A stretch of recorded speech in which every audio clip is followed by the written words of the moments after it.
Hi, boys and girls. Today you're going to be retelling a story using the puzzle pieces to let us know what happened at the beginning, the middle, and the end. Now my puzzle pieces are all mixed up, so you're going to need to listen carefully to the story so you can unscramble them and put them in order. Do you have your listening ears on? Okay, here we go.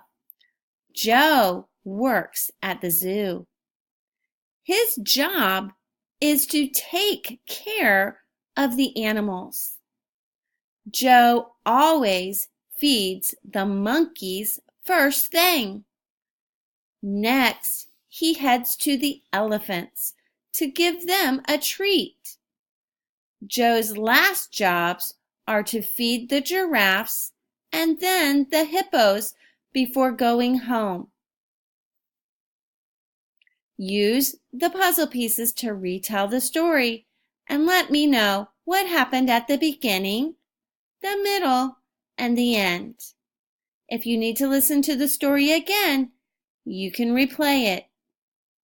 When you're done putting the pieces in order, take a picture and send it to your teacher.